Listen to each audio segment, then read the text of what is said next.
plowing through stuff. I'm not going to take an hour, I promise. Fair enough. More time for question than answer, the better. Yeah, so I'm going to grab a drink in just a second, but first, just want to welcome everybody. Thank you for joining us today. We have a really awesome guest, and we have some really cool stuff to talk about. And before we get started, I just want to encourage anybody who has questions, please use the Q&A in the Zoom. You can use that as the place to ask the questions, and you will hopefully get an answer depending on the question. And it won't just be depends, as Jason likes to do. And yeah, so with that, I'm going to introduce John McMahon, professor at University of Salford, or is it Salford University? We say Salford, mate, but it's close enough. Salford. Fair enough. You want to give your credentials, John? And well, you just promoted me to professor, which is nice. So hopefully the paycheck will come through for that. See, in the States, it's a little different. So you're a lecturer, or? Yeah, so I'm a lecturer in strength and conditioning and sports biomechanics at Salford, which you said a moment ago, which is just outside of Manchester, for those that are probably more familiar with Manchester existing on the map, at least for those outside of the UK. I've been there for the last 13 years, 7 years as a lecturer, 3 years as a PhD student, and 3 years prior to that doing my bachelor's degree in sports science. So it's been a while I've been there now. And you're not a professor yet, is that right? No. 13 years, huh? Well, it depends. I'm 5 years post PhD, which makes me feel better about myself. There's still time, I guess. Perfect. And before you were an academic, what's your story? Give a little background. So I started my undergrad degree just before I was 23 years old. I was in the Royal Marines before that for 4.5 years. But I decided to, cheers Jason, saw that. Didn't wear a silly uniform like Jason's probably got on the back of that photograph that you can see there.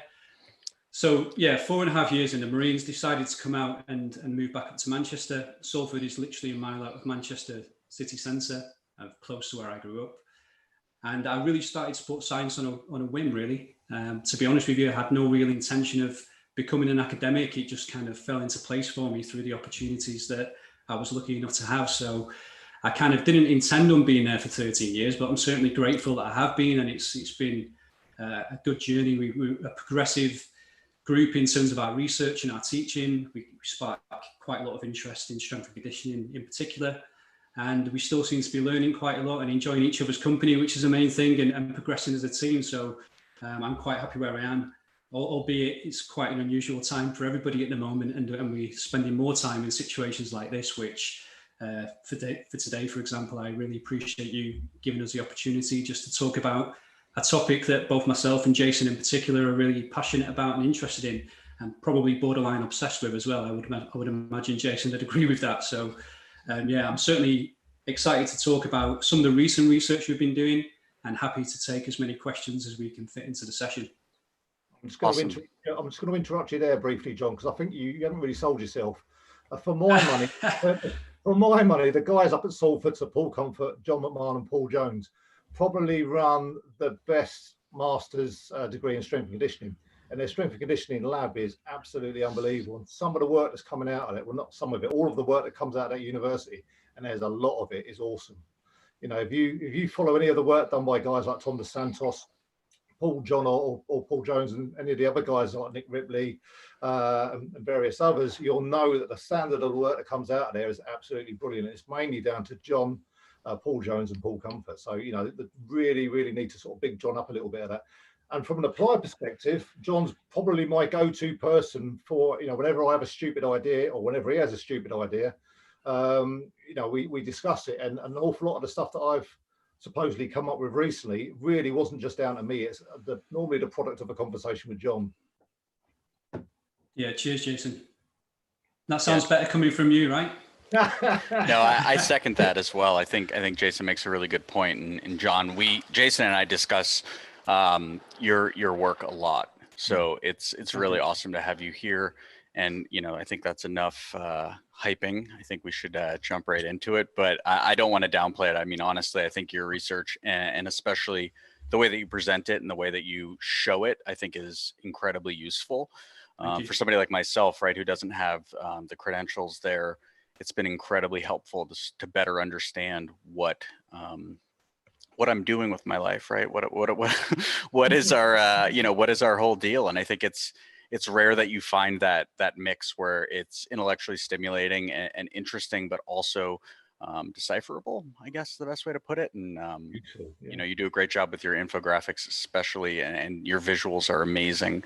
I guess infographics isn't the right term, but yeah, your visuals in your presentations are incredible. And Jason and I spend a lot of time going through those. Yeah, so yeah, let's cheers, mate. Let's kick things off. I think one of the concepts that I'd really like to sort of introduce is something I know you guys have talked quite a bit about, is this idea of well, I guess one of the struggles for anybody using force plates in any capacity is really kind of what are the best things to use, right? And what metrics, what values should I be looking at? And if you're a sports scientist, you're doing research, there's quite a few things you can and maybe should look at. However, in the applied world, your biggest constraint is time, right? So if you only have 5 minutes to make or 20 seconds to make an assessment about an athlete's performance on a given day, how can you really boil that information down? And I know that, some people have come up with sort of really elaborate sort of composite metrics and things like that. And that's all well and good. But, this idea of jump momentum that hopefully we can talk a little bit about, I think is really interesting. It's just very sensible. So if you want to actually show that presentation, I think that'd be a really good place to start, and maybe just walk us through what it is, how you came up with it, and what you think the application is. And I will be quiet. Hopefully some questions will come in. Okay, so what I'm going to do, first of all, it's the first time I've ever used Zoom, maybe barring one occasion previously. So can everybody see Jason and Ben, can you guys see my presentation? Yeah. All good. Okay, so effectively this is a paper, the title of a paper that we're lucky enough to have just had accepted last week in the Journal of Applied Biomechanics. And the title of it is the vertical jump testing in rugby league, and us putting a case forward for calculating takeoff momentum. And there's a few reasons why I came up with the initial idea of including takeoff momentum as a main output metric for the counter movement jump testing that's done using a force plate. And I'm going to go through the reasons why I came up with that in a few moments' time. But this literally came about through a telephone conversation I had with Paul and Jason while I was in Northern Ireland last October, to be honest with you, where I just had an idea around how we can maybe make some of the variables that we calculate during vertical jump testing more meaningful for practitioners to get greater uptake in terms of allowing us to do jump testing in the first place. And so even though this is titled vertical jump testing in rugby league, it really could be applied to any collision sport really, or maybe even combat sports as well, whereby athletes aren't just required to accelerate their own body mass, but also required to accelerate the mass of other people and to use their mass as an asset, if you like, and try and utilize it to be able to be either more difficult to slow down or to act almost like a wrecking ball to be able to drive the opposition backwards, as is the case with rugby. And so, first of all, I'm just going to dive into what that particular study focused on. And this really goes back to the work of Dan Baker in the noughties, where he suggested that sprint momentum through his research is probably more valuable as a monitoring metric from sprint testing than the absolute sprint velocity or the split times that you'd get from typical sprint testing. And it's because of this idea of being able to use your mass as an asset to drive the opposition forward. And that's particularly important for your hit up forwards in rugby, whose job is to basically collide with the opposition quite frequently and to be able to repeat that consistently throughout a 80-minute match. And so what we did was to try and put the case forward as to why takeoff momentum, as we called it, which I'll explain in a moment, to be used is by looking at the relationships between that takeoff momentum, which we derive from a counter movement jump test, and correlate that with the sprint momentum across the sprint distances you can see here. And what you can see is that there's quite a large linear association between the sprint momentum that was attained by, these are professional rugby league players, and their takeoff momentum in the counter movement jump. And that relationship improves as you progress through to the greater sprint distances. And that correlation there, where it says R equals 0.92, is a very near perfect correlation, okay? And these are squared values for those that don't know. Basically, a simple way of thinking about this is that 80% of the variation in scores in sprint momentum that we can see on this vertical axis can be explained just by that single counter movement takeoff momentum metric that we produced. Okay, and so we produced some prediction equations as well. And what that basically started us off with is an idea behind trying to get buy-in from rugby league coaches to be able to do jump testing with their athletes. And this really is useful because, well, particularly during the current pandemic, I guess, going forwards, because everyone's plans have been changed, it's going to be even more important for us to try and rationalize why we do certain physical performance tests, and being able to explain that a key variable such as sprint momentum, which coaches tend to relate to, that idea of momentum is quite intuitive, is something that can be reasonably explained, or pretty highly explained actually, by just a single counter move jump takeoff momentum metric. And so that's one way of getting buy-in from the coach. But all this data represents so far is just in the pre-season and one-off testing session, the relationship between sprint momentum and jump takeoff momentum. But I've also got a poster that unfortunately I'm not going to be presenting at Las Vegas this July, but we're allowed to upload an electronic version in a few weeks' time, that looked at the change in sprint momentum and the change in jump takeoff momentum relationships across a full training block. And what you can effectively see is a large association, or even larger than this over here actually, between the change in sprint momentum and the change in jump momentum. So what we're doing now is trying to work on trying to further utilize sprint momentum, jump takeoff momentum in practice, to rationalize taking that forward with athletes. And if I just go through and explain something further actually before I carry on, if I show you this example of this person, it's actually Nick Ripley to be fair, okay, doing a counter movement jump, what we can basically do, as you know, is take the net vertical force, integrate it to give us the net impulse. And we can then identify the different phases of the jump, which I'm sure most people are aware of. So you've got a waiting phase, then we hit the brakes, start to decelerate, then we get to the bottom of the counter movement jump and we start to really jump upwards at that point. And this positive impulse here is going to dictate jump height. And effectively, what I want to point out is that the propulsion net impulse during this phase here between the blue and the red line is identical to momentum, to takeoff momentum. It's the same value, okay? So what we can basically see, if I can move you guys, I don't know if I'm blocking that for everybody or not, I'm just going to shift you down there a sec. What we can basically see is that the propulsion net impulse is equal to the takeoff momentum. So in other words, how hard the athletes push and how long they push for will dictate how fast their mass will move when they leave the ground, okay? And so I really want to make it clear that takeoff momentum is something that we've coined the term for, I guess, in this paper that we've just had accepted, but really the values are identical to propulsion net impulse. The units of measurement are different, so when we calculate impulse, it's Newton seconds. When we calculate takeoff momentum, it's kilogram multiplied by meters per second for the velocity aspect, so the mass times the takeoff velocity. But those two variables are the same, and I think it's important just to make that distinction now, because we don't want people to get confused in the different terms that are used, and that's something that we try to be clear about in our stuff that we've done so far. But effectively, nobody really understands what propulsion net impulse means in the real world. Like if I said to anybody, oh, by the way, mate, you've improved your propulsion net impulse, they're not really going to understand, if they haven't got a biomechanics background, what that means. But the term momentum, which is more often used as an adjective rather than an actual mechanical description, is something that's much more intuitive. So the reason that we partly rationalize and including it in collision sports is to allow coaches to better understand, and athletes better understand, what the information actually means. And that takeoff, that net impulse obviously dictates our takeoff velocity.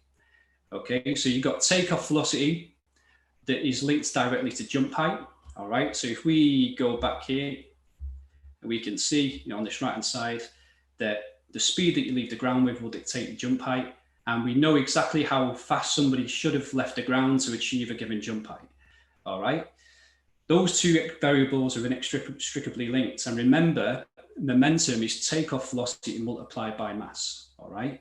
And that's dictated by that net impulse. So just to make that clear, so if I've shown you Nick going backwards to his counter movement depth before he starts to push back up, That entire area underneath there is the propulsion net impulse. That dictates the takeoff velocity if we divide this net impulse by the body mass, and then they'll achieve a certain jump height depending on the takeoff velocity that they've attained.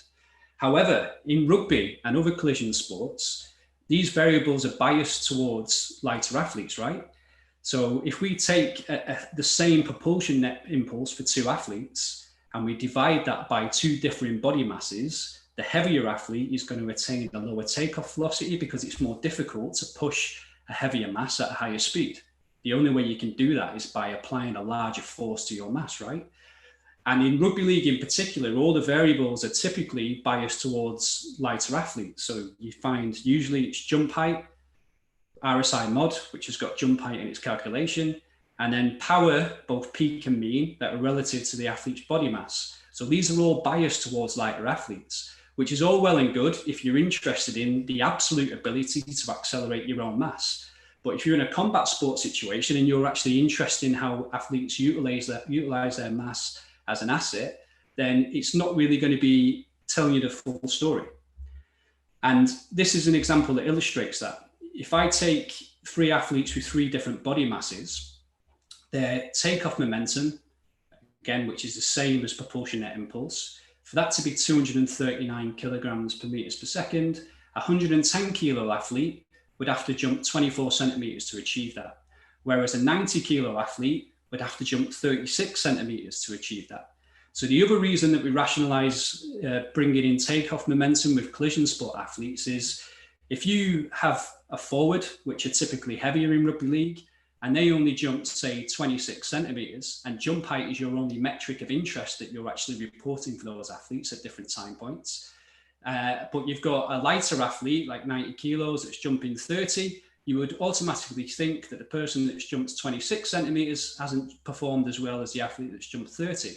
Now, that's true with respect to jump height, but actually, if you look at the takeoff momentum, that tells you a different story. And like I said before, that takeoff momentum correlates nearly perfectly to their sprint momentum, which is actually meaningful during a rugby competitive situation. And then if you take forwards and backs, you've got these typical profiles here. So this is a large sample of forwards who usually are heavier and backs data. And on average, your backs jump higher because they're lighter, but there's a large degree of overlap. And over this side though, if we change that to takeoff momentum, you see the opposite is true. Generally speaking, the forwards, because they're heavier, achieve a greater takeoff momentum.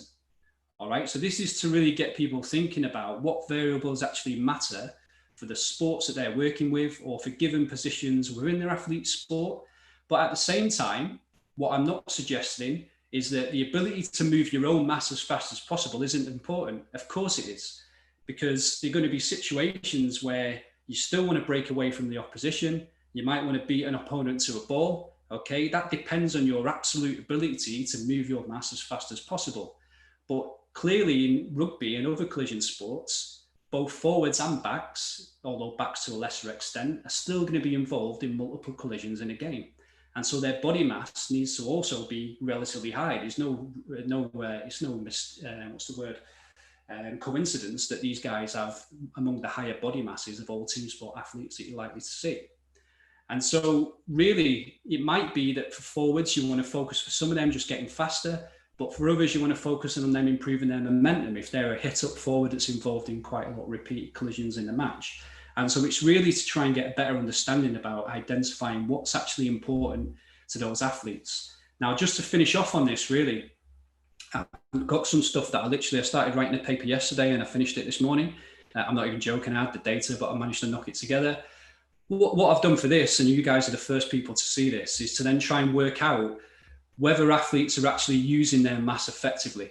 And so what I've done is produce a quadrant scatter chart where you've got the average body mass and the average takeoff momentum for a group of forwards and backs in professional rugby league. So the forwards are the black circles and the backs are the clear circles.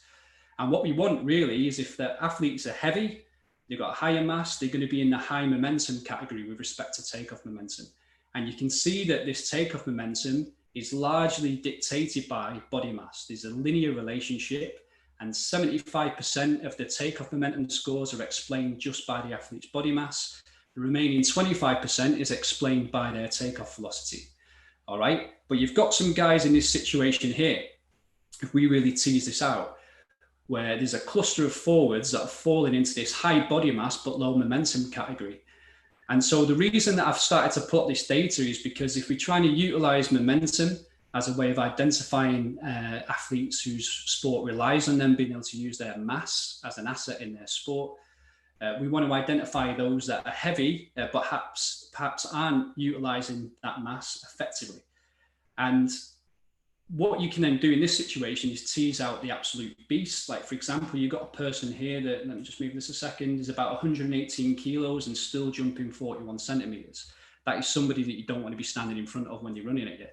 And then equally, we've got some of the lighter backs that are in this low body mass, still reasonably heavy by normal standards, but for rugby league, they're on the lighter side for body mass, but high momentum, because you jump in 47 centimeters, your momentum can be higher because they're very much more speed capable.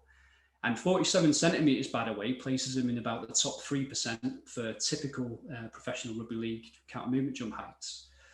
So what we then want to do is then look at the reasons why these athletes have got a heavy body mass, but they're actually showing low momentum, all right? And it might be that these guys have a higher proportion of fat mass than is desirable. And so maybe just losing some fat mass alone would automatically push them up into this upper right-hand quadrant where you've got a higher mass and high momentum. Or it might be a weakness issue, or it might even be a strategy issue in the counter movement jump. And so you'd want to dig deeper at that point. But generally speaking, we're just working on some stuff. It's very much in its infancy to try and establish how we can take this metric forward and try and hopefully create more meaning for rugby league practitioners and other collision sport coaches when it comes to them actually presenting their data back to their athletes and coaches. Okay, I probably talked a bit longer than I expected there. One last thing I'll do, actually, I tend to lie and take much longer than I say, is just as an example for a radar chart.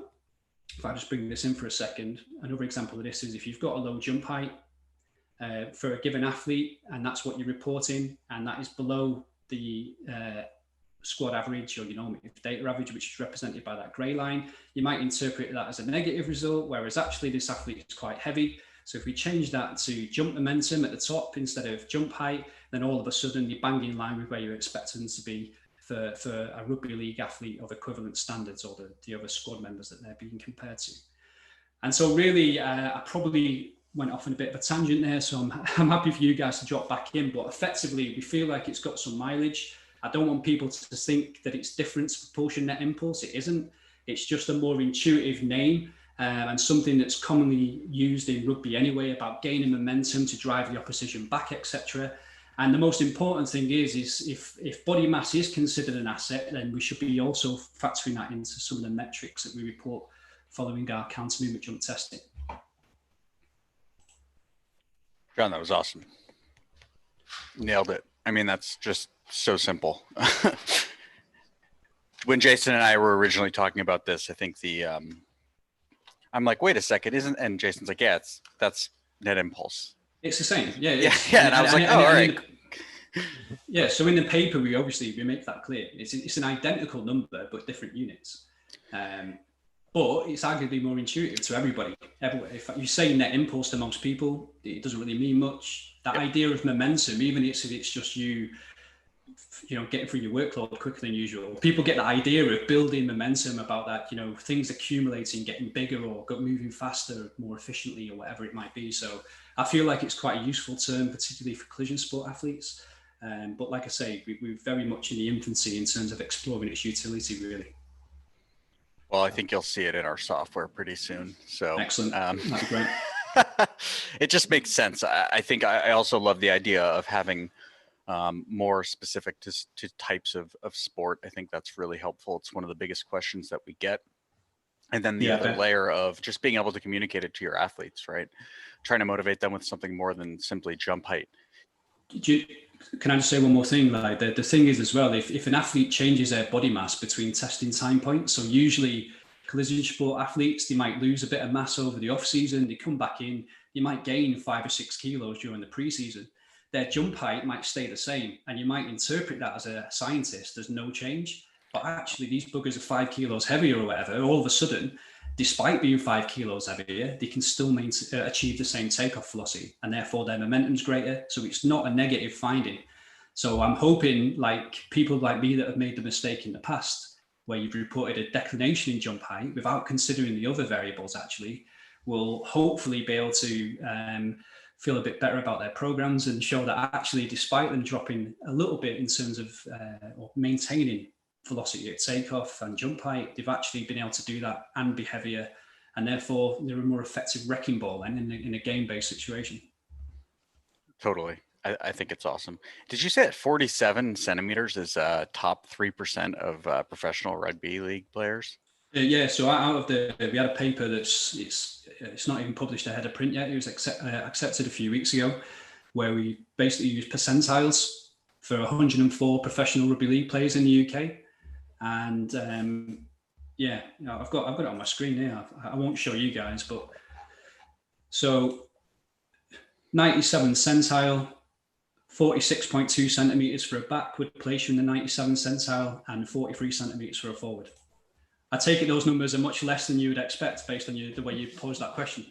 Yeah, I mean, I don't know why I haven't been drafted personally. I don't think it pays all that well, right? There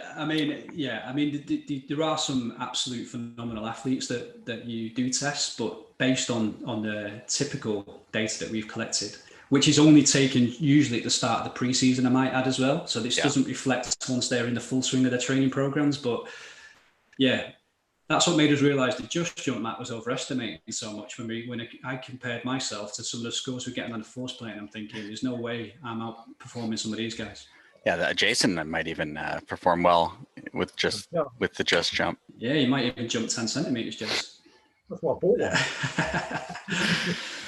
No, that's really great. I think that's really interesting as well. You know, you talked about sort of the added mass and kind of trying to account for that in a way that's sensible, and that's really, really huge, because we've done some OTA testing with NFL teams. So when they come in the spring, and rookies and some veterans, it's usually non-mandatory or whatever, and they come in, and we've done that for a couple teams where we test all the athletes, and I'm always shocked at how how high they're not jumping, right? And then they will look at the data in a couple months, and it's just incredible. You see a massive increase in body mass, but you also see a slight increase or significant increase in jump height. So it just shows, when you get to that level with really elite athletes, elite performers, they're able to get back into shape so rapidly. Yeah.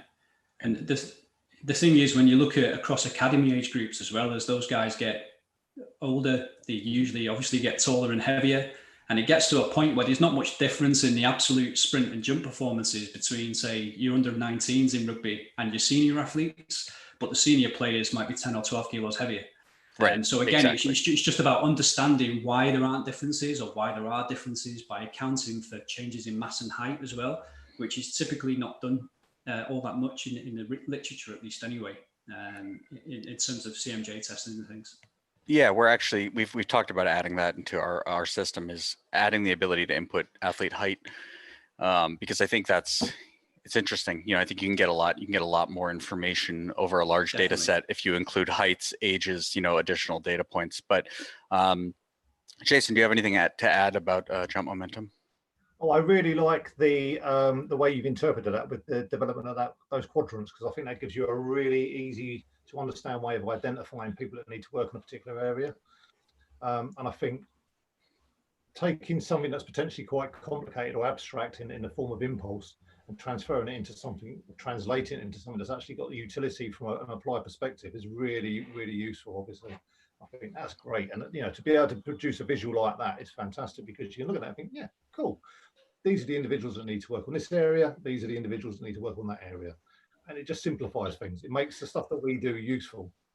John, how did you create your X and Y? How was your origin created? What data is that based on? Is that based on the team mean, or what? Yeah, so that's based on the average. So there were 54 athletes in that data set. And so it's just the mean for the mass and the mean for the takeoff momentum to create those crosshairs, if you like. Mm-hmm. And it was an idea that occurred to me really based on, Ryan Timmins' work and with hamstring strain injuries, where you've got the quadrant of doom in terms of eccentric strength and fascicle length in biceps femoris.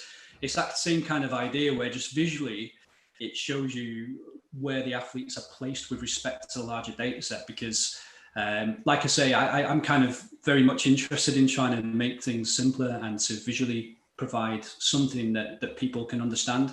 And I'm not joking when I say I've never showed that to anybody before. You guys are the first time to see that. Like, I only knocked that together yesterday.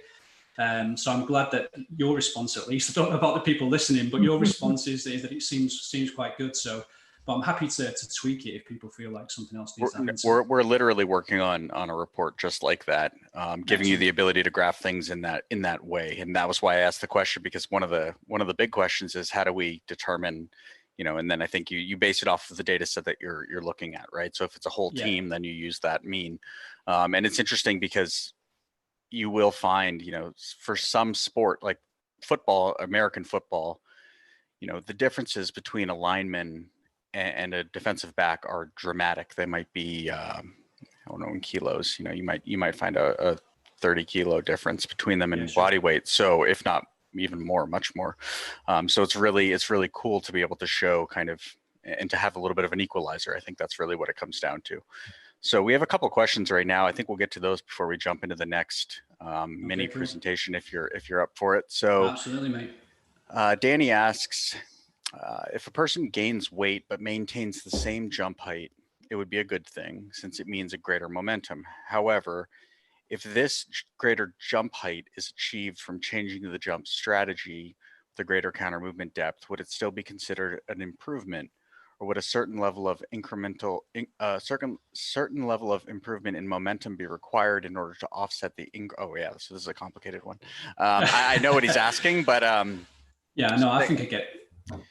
Yeah, I mean, I think when you add mass, right, there will be mechanical changes based on the additional mass. That's something to consider. If somebody puts on 10 kilos or 5 kilos even, they probably will be moving differently during the counter movement jump. There's no question about that. I think if it's dramatically different, that might be a bigger concern. But John, you want to take that?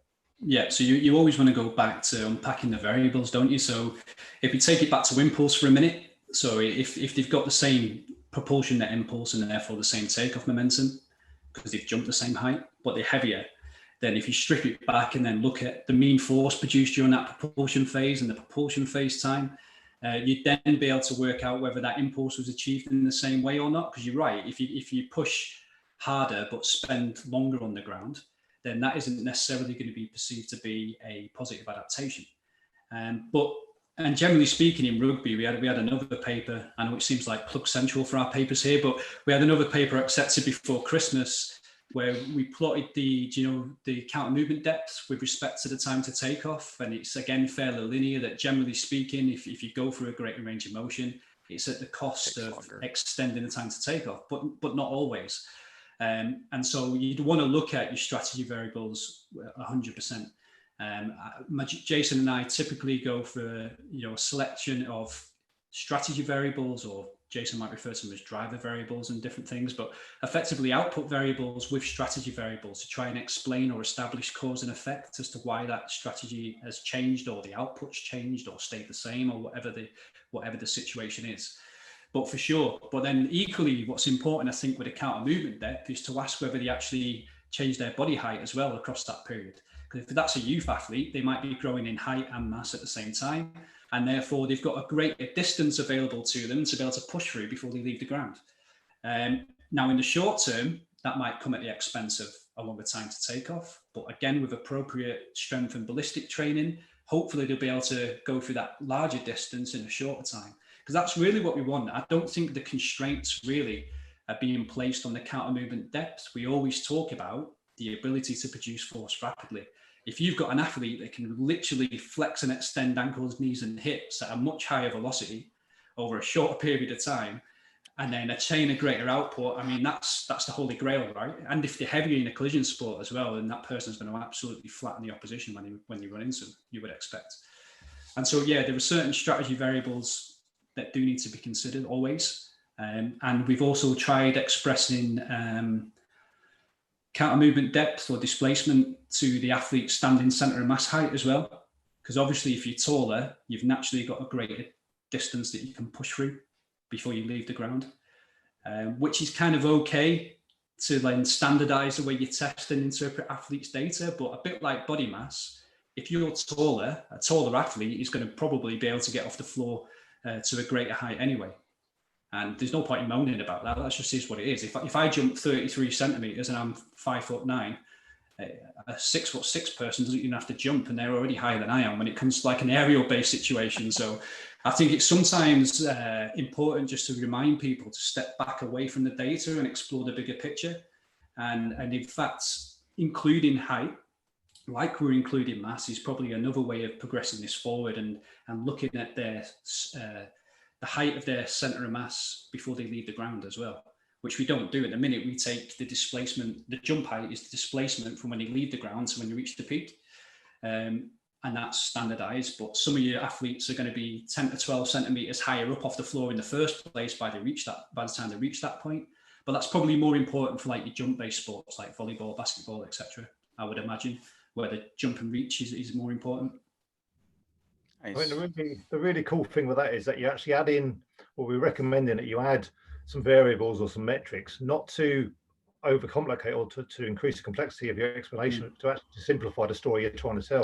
Because that way, the more information, the more relevant information you've got, the clearer that picture of that particular individual can be, rather than just chuck in as many metrics as you can possibly think of, and then just fishing a few out as they, as and when they sort of show what you hope they show. So it's all about, we always talk about taking responsibility for your data and actually applying a bit of critical thinking to it. This is a classic example. It doesn't always have to be complicated. No, and I think it's fine for us to make it complicated if we understand it, but it shouldn't be complicated when we feed it back. So for example, takeoff velocity gives you half the coefficient of variation, so the error, or variation, I should say, than jump height does. But we report jump height because people understand it. Pretty much everyone knows what 30 centimeters looks like, but they don't know what 2.4 meters per second looks like. But for a scientist, you could monitor changes in takeoff velocity ourselves because we got a lower typical error and it tells the same pattern as proportionate impulse and jump height. But then we could report back to our athletes and coaches the actual jump height element of it. So I think there's probably some merit in producing some research articles and some online content to help practitioners take what they need as scientists, and then also what things could be more useful to report back to coaches and athletes with all the visual representation of data as well. I think that's really kind of where we want to take it forward next. Nice. That's a very thorough answer. Danny, I hope that was sufficient. So we're going to move on. Another one here. Could you please talk a little bit about your testing protocol? This is a great question, including info about the cueing for the athletes. Do you ask them to jump as high as possible? What kind of cue, John, do you typically use when you're doing your research? All right, so literally always hands on hips, like for the rugby guys that we test. Obviously, you might want to bring an arm swing if you're testing jump-based athletes or jump-dominant sport athletes. Stand still for at least a second, and then we always cue jump as fast and high as possible. Now, we know that if you jump faster, you're definitely going to jump higher, like I said before, because you can't leave the ground any faster and not jump higher. But the fastness really relates to that quickness, I suppose, in terms of from when you start the jump to when you take off. And in fact, I've just been lucky enough to collaborate with some Spanish colleagues on the effects of cueing on some of the counter movement jump variables. And fast and high comes out on top in terms of jump height, higher jump height, shorter time to take off, and therefore greater RSI mod and things like that. And then we normally just cue to land, absorb the landing. I hate that term, but people tend to get what you mean by that. So don't land with stiff limbs, hit the deck, and flex a little bit more. So to summarize, stand still. Land as stiffly as possible, right? No. I'm just kidding. No. Just joking. No, that's how you break. That's how you break the force plates and induce more signal noise. We don't want that. Never mind the athlete's damage, but let's think about the force plates first. We say that constantly. We have anytime we have somebody jump. Don't get me started on stiffness. That's what my PhD was in, and that's a whole different story. Unless you want to go for the rest of the night. We could.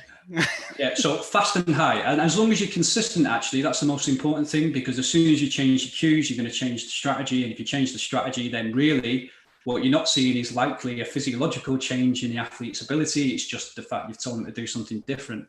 But the most overlooked one is always standing still, and that's why I love that your software doesn't let people jump unless they do stand still. That's a great step forward. Yeah, we've got a new protocol specifically designed to avoid bad quiet phases. So I have an additional sort of tack on question here. Yeah. What is your typical warm up protocol when you're doing your work? This is a big one I get a lot from users, and I usually point them in a couple different directions, but we're really trying to standardize that as something we can recommend to people who are starting testing with force plates.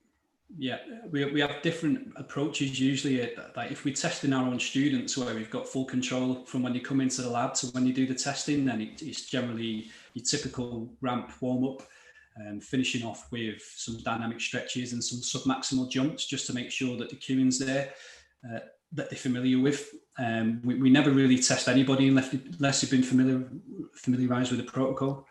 And so I always suggest that when we go out to clubs and test, like we used to do quite frequently before lockdown, is we get them to make sure that the athletes understand the jump protocols early. So maybe in the previous training block, they incorporate some counter movement jumps into the warm-ups anyway with hands on hips, just to understand what cue we expect.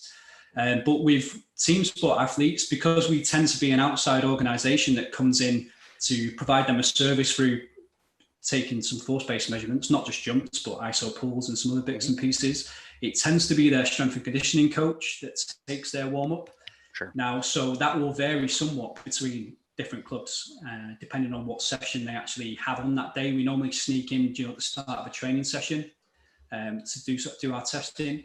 But certainly it's typical, some a ramp warm-up comprised of some dynamic stretches towards the end, and always some perceived, 75 and 50% max effort counter movement jumps, just to make sure that you understand the mechanics that we're interested in. Having said that, we don't want to manipulate people's jump strategy. We want to see what their natural jump strategy is. So unless somebody's arse literally hits the floor, or they're so stiff that they're not getting off the floor, we maybe provide some feedback on that. But hopefully you would do that prior to commencing your testing session. And then how many jumps are you typically collecting if you're contracted to go out and test a club, for example? How many jumps per athlete are you collecting? For counter movement jumps, always three. Like always three. And to be honest with you, like you could get away with two, I guess. You want two that have a fairly reasonable coefficient of variation, so ideally less than 5 for most of your variables that you're collecting.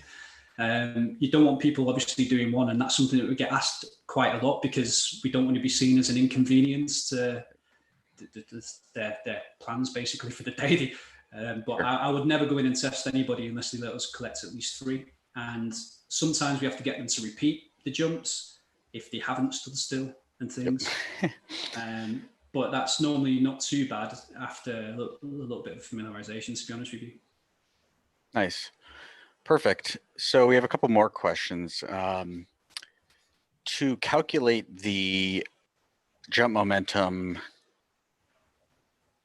the presentation suggests that all jump phases, unweighting, braking, and propulsive, are integrated for momentum calculation. That is correct. So do you want to talk about kind of how integration works? I mean, this is something Jason and I talk about constantly. We've done a couple blog posts and spent a lot of time talking about sort of the effect of various things on that integration and kind of what that ends up looking like in the data. And we see it a lot, if people have kind of bad habits, they just kind of let it ride and they integrate for 30 seconds. The end result is horrific, as you well know. Yeah.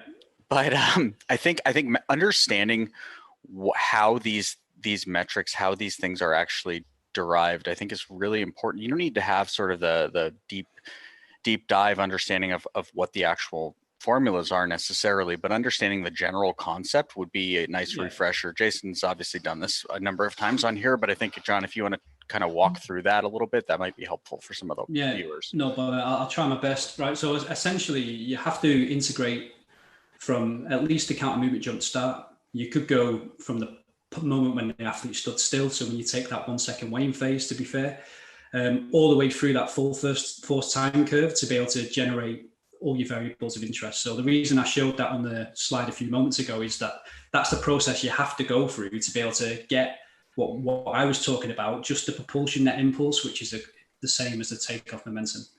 So you can't just isolate that propulsion net impulse on its own. You have to have integrated the full force time curve up to that point to be able to have accurate propulsion net impulse data.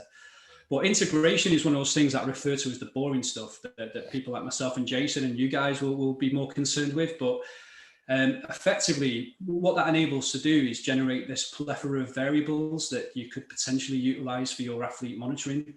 And it really relies on the athlete staying still for at least a second. And that's the big thing that's basically come up short with a lot of the research that's been published, is that they don't get athletes to stand still for at least a second, because we know if we don't know what the body weight is, plus the actual signal noise that's in that force plate when you've reset it, then we can't accurately integrate that force time data.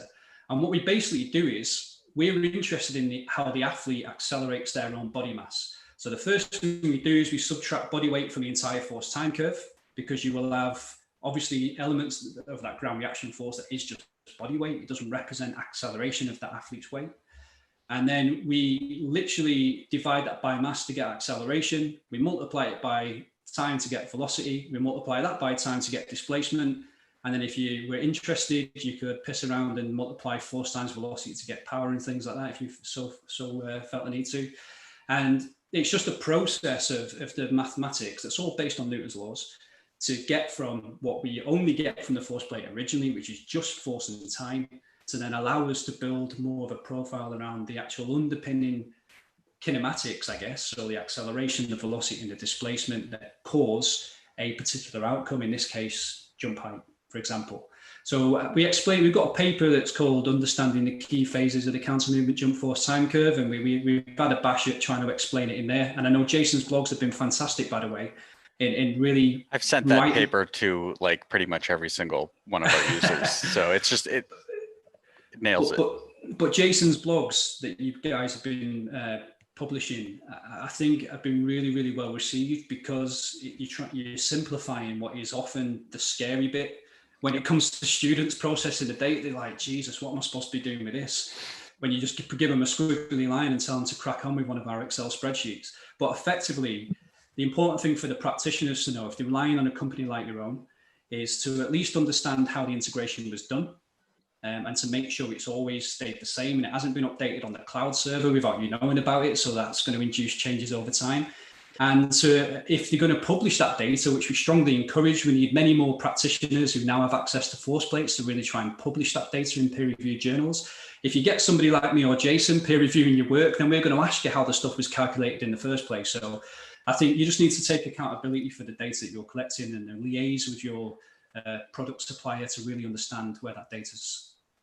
And ask them, ask the company how things are done, ask them what the thresholds are, ask them how they account for bad quiet phases. Mm-hmm. Because if how big they are, just ask them. If they can't give you an answer, you're probably not the company for you. Well, I'm not going to say that, but I will say that I just think it's so important, because what we're talking about is fundamental. It's basic physics. This is not proprietary. There's nothing magical about the way that these things are calculated. It's very simple and very straightforward, and there's a right and there's very much a wrong way to do it. There's a little discussion, obviously, on things like what is an acceptable quiet phase? What is your noise threshold? What is your integration threshold? How are you calculating that? We use your method. That's thanks to Peter. Originally, he sent us this just massive, this is 3 years ago now, sent us this massive document. It just said maths, and we laughed for a long time because we don't say maths in the States, we just say math. But we had all the math from Peter, and really, and I think, you guys have done, Jason, I know that was maybe something you had collaborated on with originally, but it is just math. There's nothing special. And if you get the few basic controls correct, it's very hard to screw it up. It really is. It is. But maths in this country, say again, mate? That was literally Pete's PhD. That thing he sent you was his PhD thesis. It's part of it. It was a piece of it. Yeah. I mean, but Pete loves maths, though, right? He loves it. A lot of people don't. That's what scares people. That's what gives biomechanics a bad rep. It's why the students tend to not want to do biomechanics before you've even actually opened your mouth and done anything cool. And I get that, because I was exactly the same. When I was a first year biomechanics student, and I didn't do particularly well at school, maths was the big thing that I always struggled with when I was younger. And I know that's the same for a lot of the students that we tend to come across and practitioners. Mathematics isn't necessarily in its raw form but what these guys have signed up for when they come to do a sports science degree. But I think the resources that are now being produced are really useful, because if you look at the old school biomechanics papers on jumping, the maths in there, it blows your head off. Like I read those papers, I revisit them quite often, and I have to literally go and take a couple of Nurofen, that's ibuprofen over here, by the way, and go and relax in a dark room for a while after I've read them, because they're so complicated. And I think because now, more than ever, you've got companies like yours that are providing commercial force plates and software, and more clubs than ever before, professional clubs are using the force plates.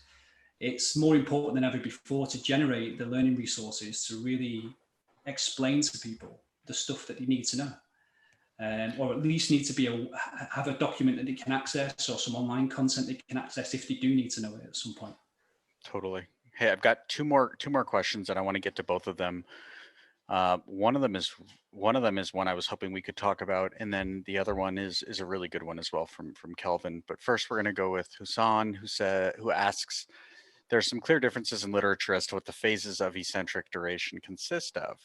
And this is something I wanted to talk about because, I know there's been some classic Twitter discussions back and forths with various groups that I've taken quite a bit of pleasure in reading and engaging with. How do you define? So, in our software, we don't use the terms eccentric and concentric because I think it's a little bit of a misnomer. We're not measuring muscle action with a force plate. We're just measuring the result.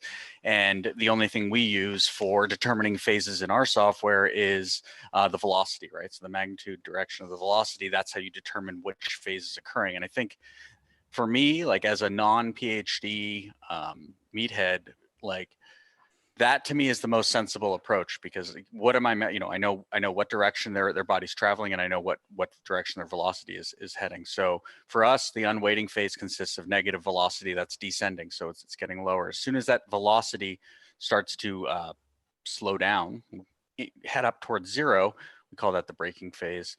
And then once it hits zero, that's when the propulsion phase begins. And that methodology is, to me, very, very simple. But I have seen other methodologies that look at the eccentric phase beginning at the lowest point of force, and they're using the force curve. And one of the best conversations we had with Peter and one of our developers early on was, he just said, "Oh, okay. So to identify the braking phase, all I have to do is look at when force gets back to body weight." And he was like, "No, you cannot do that. That's cheating. That's not the way to do it. You have to use velocity."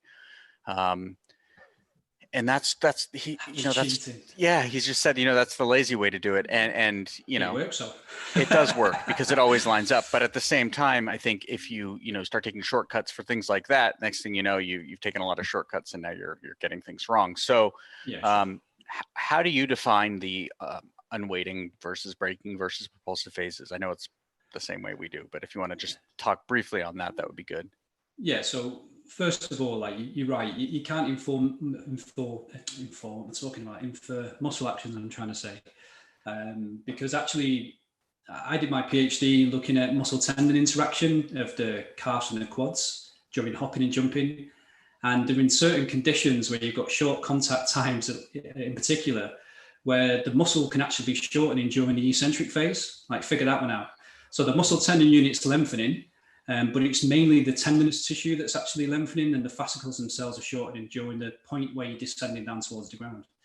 And so I kind of started off looking at that in 2010, really, way before I started focusing on like counter movement jump research in particular.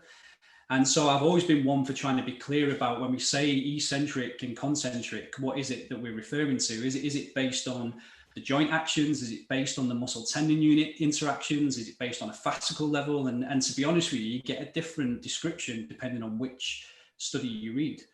And I've got no problem with people using different phases in research articles, as long as they're clear about what they mean in terms of how they've defined their phases. And at least allows transparency and then replication if it's required in further research. The problem is, though, is that you've got quite a lot of studies that either don't define how they've calculated their phases, or they use different terms interchangeably. And then in the end, it ends up being really difficult to compare across different studies in terms of the variables that have been reported for what somebody's called the braking phase, somebody's called the eccentric, somebody's called it eccentric deceleration, someone's called it whatever. And so I know Jason will agree with me on this because he's just done probably the biggest piece of work I've ever seen in terms of collating what's been published with respect to counter movement jump force time research. I won't say how long is. Say again. How sad I am. But honestly, though, like, it's not just about the phases. Then it's how the phases are identified. They're all different, and it's really, really, really difficult when it comes to then comparing across studies. I've always gone with unweighting from the moment you start the jump, where force is below body weight until where it equals body weight again. That coincides with then the peak negative velocity. All right, and then break-ins from the point where they start to hit the brakes. It makes sense to me intuitively. The center of mass begins to slow down, and we know that because velocity is going from the peak negative value, so moving fast but in the downward direction, back to zero.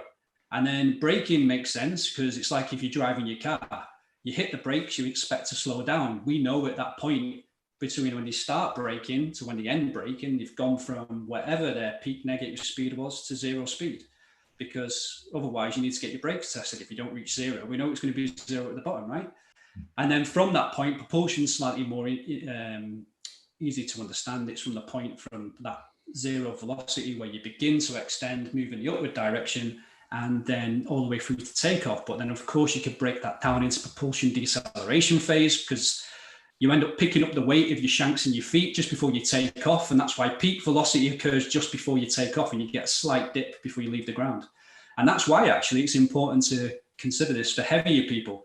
Heavier people are likely going to have heavier legs, right? Heavier lower legs and heavier feet. And they're going to have a greater deceleration effects before they take off. And that's why using peak velocity to estimate jump height is bobbins if you're testing across athletes of different body masses, so that might change over time. But I know that some people recently have reported about physiological reasons why you might consider looking between peak negative velocity and zero velocity and breaking that weight and phase down into separate components. But I do feel like more research is needed really before we kind of take any of that forward with the stuff that we do. And at least we know when we talk about those different phases, we are referring to what we get from a force plate, which is information about the center of mass and how it moves when exposed to different forces and different times. That's it. We're not suggesting that any particular muscle action is occurring with any particular muscle groups. We are just taking it for what it is. Your center of mass is moving down in the unweighted and braking phases, but half of it's picking up speed, half of it's slowing down. It moves up during the propulsion phase all the way through to you reach your peak jump height, and then you fall back down again towards the ground. So I feel like keeping it like that for me for now, and I'm more than happy to change my practice going forward. But I think for now, that's the way we would continue to utilize the terms and split up our force data in that way. Nice. That's perfect. So really good question here from Calvin. Do you think this method works if we look at counter movement push-ups or plyo push-ups, considering the force times curve should be very similar? I can just say very briefly that we've done it. You can do it on the plates. It's the exact same thing, assuming, but the issue is the amount of body weight that's actually being applied to the plates is dependent on a lot of things, foot placement. You can't standardize it. It's harder to do. So all that being said, though, the amount of mass that is measured on the plates is the same every time if you're doing a push-up, so we're using that mass. That's why we're not inputting a body weight beforehand. And that's one of the pitfalls of sort of a shortcut like that, where, hey, can I just input my body mass and have it calculate everything from that? No. So it will be accurate, I think, to a point, but it's a little bit more complex. And I'm not sure how much research has been done on plyo push-ups on a force plate, if just the upper, the hands are on the plate or the knuckles, But I do know that, you could potentially separate two plates, have them a little bit further apart, and then similar to what you do with like that modified drop jump, which we're totally testing out today, dropping off of a plate onto another one. We're not adding it to our software because it would change, everything about previously collected drop jumps. But I do think that's an interesting concept. So do you want to touch on that briefly on the plyo push-up? Yeah, so I have messed around with a bit of that stuff in the past, to be honest with you. And we had athletes with the feet on the force plate and the hands on a separate force plate. And everyone's technique is slightly different. And the problem is that the force isn't always being applied in the vertical direction. And so if you're using a force plate that gives you vertical force only, an element of that is going to be an anterior posterior force predominantly as you start to just leave the force plate as you go up and you leave, because you've got that rotational element. Your feet, sorry, there's nearly knocked my mic off. Your feet are anchored and you push, and you've got a rotation that occurs like this. Now, for the most part, it's a vertical push, but then the last portion, you get that rotation element. And so it is possible to calculate the resultant force if you just consider it as a two-dimensional thing, so an up and down force and a back and front force, if you like, to account for that. But I'm not aware of any studies that have done that to date. I could be completely wrong because it isn't my main area of interest. But it's something that we've got the data for and haven't really done much with, which is a story of my life, really. I've got loads and loads of data, and those are partially completed and no papers, nothing published. I know, man. Nothing published. Nothing published. That's why I'm lucky if I get a little bit done over 5 years or whatever. I saw a paper published the other day. I don't know where I saw it, and I think you had five plus citations on the paper. It was like, oh my God. It wasn't something you had published. It was something somebody else put out. It was just amazing to see the volume of work that you've been producing. It's really impressive. And I think it's so essential to sort of building that foundational knowledge around, what can we test? What can we measure? How do we measure it? So I have Can I just say one thing though? Having said that, there are certain metrics that should be fine. So if you were going to take anything from that push-up test, then you could consider the flight time. Like, there's no point in trying to calculate the height from it because the mechanics wouldn't work because of that change in direction. So things like flight time, you could take the peak forces potentially, I imagine, but I'm going based on intuition here rather than like an appreciation of actually getting into the nitty gritty of analysing the data. But I've got some there. I'm happy to have a look at it. We've got about 25 years of work still to do, Jason, before we add any more projects to our list, but I ain't got 25 years left to serve. No, I think also asymmetry, right? So if you wanted to get an understanding of how an athlete was, how symmetrical they were on their upper body, I mean, there's no shame in doing that. And got a couple different ones. Oh, nice. Okay, so we have 3 more questions. So let's go ahead and just get to those quickly. All right, what's the most effective way for a practitioner to track neuromuscular differences in left to right limbs as part of an ACL rehab? Are there specific metrics that should be used? That's a loaded one. I like Matt Jordan's approach. I'll leave it at that. Yeah, I think I'm in agreement as well. I think if you go and look at Jordan et al.'s work, there's some other groups that have recently been looking at CMJs before and after ACL reconstruction. And I think there's some braking phase or counter movement phase, if you want to look at it more broadly, elements that seem to be obviously different between the symptomatic and asymptomatic limb or pre and post ACL injury. But it isn't my area of expertise. And so I wouldn't really want to comment on that and give anybody any kind of false information that I can't substantiate at this stage.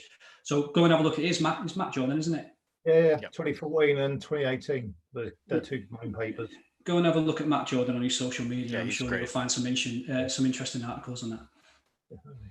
Perfect. What about the movement identification threshold and phase identification when using? Sorry. Oh, Milton's asking some very, very lengthy questions I think we could talk about for a while. So I'm going to pass on that one. We can answer these afterwards, right? In like a follow-up. Yeah. Oh, totally. We have got a paper coming out soon, hopefully, that'll explain a lot of this stuff. Yeah. Good. Yeah, that's always the answer. Yeah, but there's also the paper. Stay tuned. Just like and subscribe to Jason and John's Twitter, Facebook, Insta, all that. Yeah, I'm kidding. All right, so the last one here is from a student. I'm currently studying. I don't know if it's Gemma, I suppose. I'm currently studying on sport rehabilitation at Salford. Is there a paper you would recommend that may help simplify counter movement jump force and terminology for me? I can say yes. I think your phase identification paper, the characteristics of the counter movement jump is definitely the one. I can email that. I have a copy of it. It's in my. Did she say she studies at my university? Yeah, I was gonna say. Yeah, I should probably email. Yeah, if you drop me an email, j.mcmahon@salford.ac.uk, I'll send it to you, and then it should help you out. Yeah. I thought that was one of my students asking why I haven't gone back to their emails or something like that, and which tends to happen from time to time. No, this has been awesome, man. I really appreciate your time, and I think even just focusing on one really sort of simple relatively simple concept, I think is really, really helpful and a really good way to do it. I know we could probably talk about a whole lot more, but I think maybe we can do this again in the near future and potentially talk about some maybe the repeat jumps. I know we had a couple of other things sort of lined up to potentially chat about. The drop jump stuff as well. We'll see how that goes. We only sent that for review about 3 days ago, so let's give that time. This is cutting edge stuff. Okay, perfect. So yeah, this has been great, John. I really appreciate it. And Jason, whatever. No, I'm just kidding. No, thank you both for joining us today. This has been really good. We had a good turnout, and once again, if anybody didn't catch the entire conversation, please check out our YouTube channel. And yeah, that's about it. I think that was great. That was really good.